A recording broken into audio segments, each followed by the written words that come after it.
Hello po, magandang tanghali para sa inyong lahat and welcome sa ating Midday Boost program. At ngayon po ay araw ng Monday.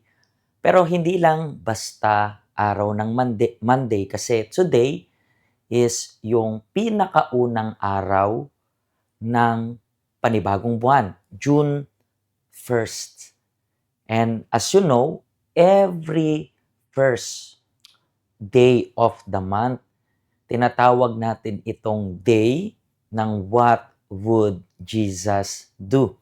Na kung saan, kung meron nga po kayong shirt today, pwede nyo po yan isuot and do something na pwedeng gawin ng Diyos if ikaw ay nasa shoes ng Panginoong Jesus. Ibig sabihin, kung si Jesus kaya yung nasa bahay mo, kung si Jesus kaya yung nandiyan sa lugar kung nasaan ka, ano kayang gagawin ni Jesus? Yan po yung ibig sabihin ng what would Jesus do?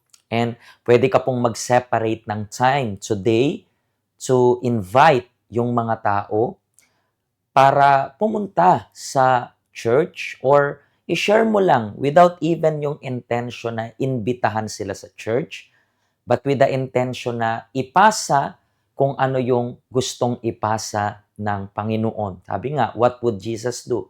Ano kayang gagawin ni Jesus kung siya yung nasa lugar mo? Yan po yung pinaka-essence niya. And speaking about panibagong month, panibagong week, panibagong araw na naman, alam natin na itong June na ito, even though nagsisimula pa lang ito, we determine na itong June ay magiging araw ng pagpapala ng good news para sa atin. And talking about araw ng good news, itong month ng June ay month ng good news. Gusto ko pong pag-usapan natin, simulan na pag-usapan natin, na unahin yung Diyos. That's the reason why yung pag-uusapan natin ngayong unang araw ng panibagong buwan is choosing that good part. Still, pinag-uusapan pa rin natin yung the ministry of the Holy Spirit. And kung meron po kayong book na yan, pwede nyo pong buksan sa page 88 hanggang 89. Still, ito pa rin po yung continuation ng pinag-uusapan natin last week, yung katulad kay Mary and Martha, na naalala nyo po yung sinabi ng Panginoon Jesus, pinili niya yung magandang part. Kasi everyday, tayo po ay mamimili whether you like it or not.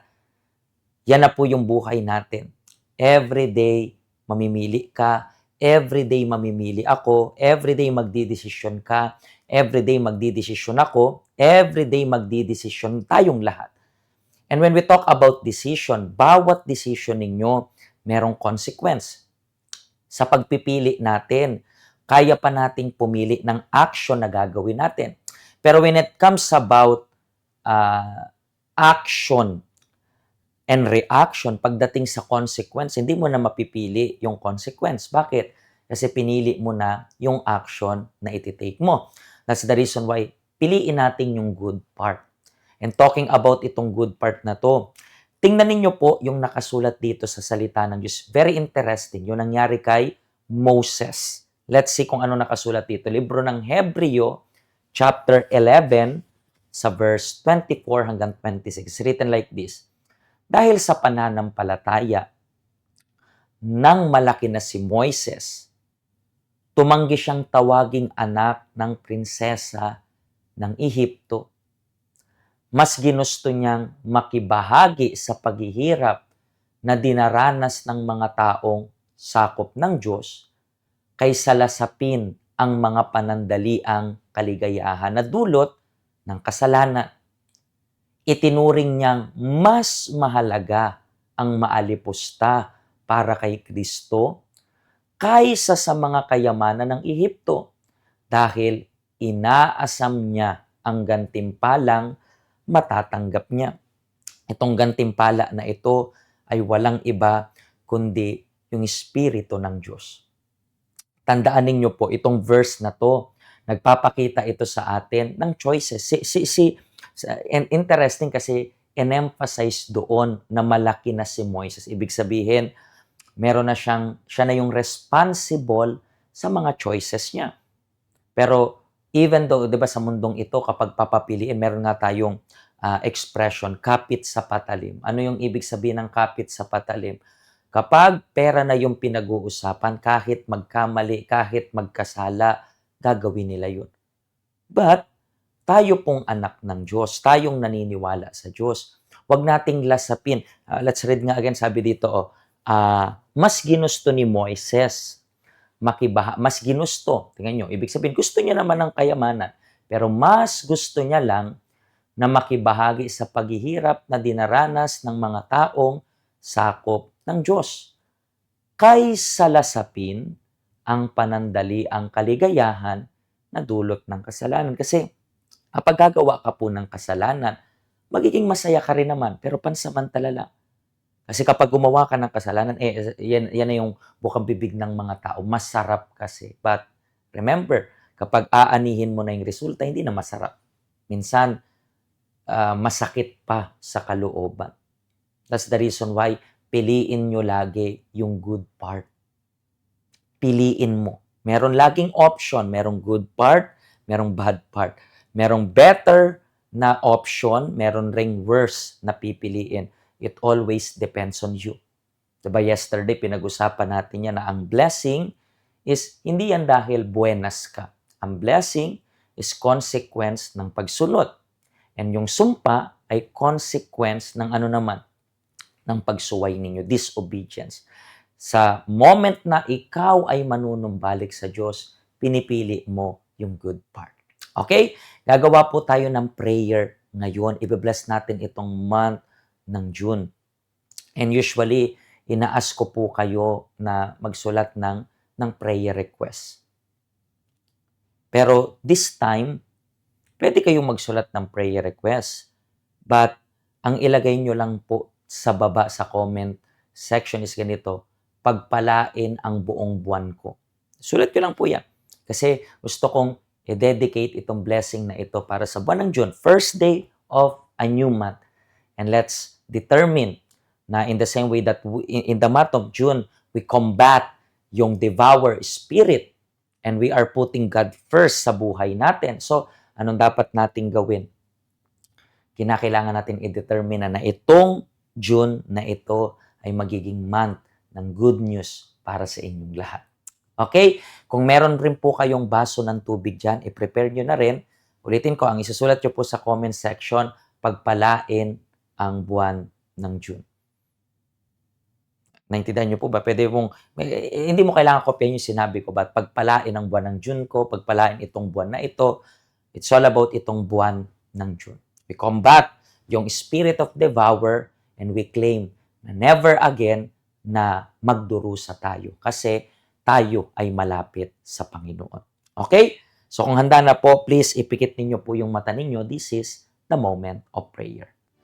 Panginoong Diyos, sa pangalan ni Jesus, nandito kami ngayon to bless itong new month. Ang new month which is naniniwala ako na itong new month na ito ay magiging isang buwan na kung saan we shall overcome itong spirit of devour. Sa buwan ng June, nasa faith kami na never again babalik kami at pipiliin namin yung disobedience. Never again na pipiliin namin na masumpa. Hindi dahil sinusumpa mo kami, but nasusumpa kami through our action. Kasi every action, there is a reaction. So, starting today, hayaan mo na itong June na ito ay maging month ng blessing. Pero yung month ng blessing nakasalalay sa amin, hayaan mo na mabigyan mo sila ng lakas na sa month ng June, mapili nila yung best part, which is yung salvation. Katulad ni Moises, hindi sila nagpadala sa pansamantala ng mundong ito, but nakatutok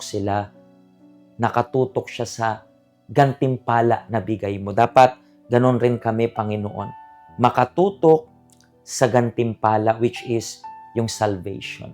I bless itong tubig na ito in the name of the Lord Jesus Christ. Pwede nyo pong inumin and receive yung enlightenment ng Diyos.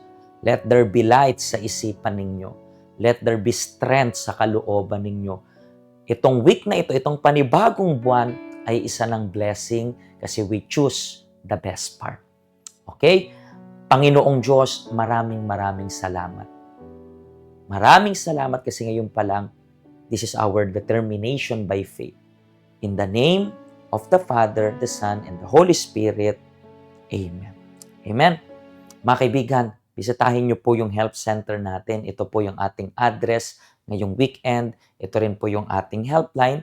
Or maybe kaya niyo pong pumunta na this coming Wednesday sa ating Bible study. Pinag-uusapan natin yung Armor of the Kingdom of God. So, bukod dito yung Bible study kasi nagpapalakas yan. Di ba? Ang main objective natin is to remain in the Kingdom of God. So, this coming Wednesday, feel free to attend. Meron tayong 9 a.m. sa Tagalog and then 11:03 and 9 p.m.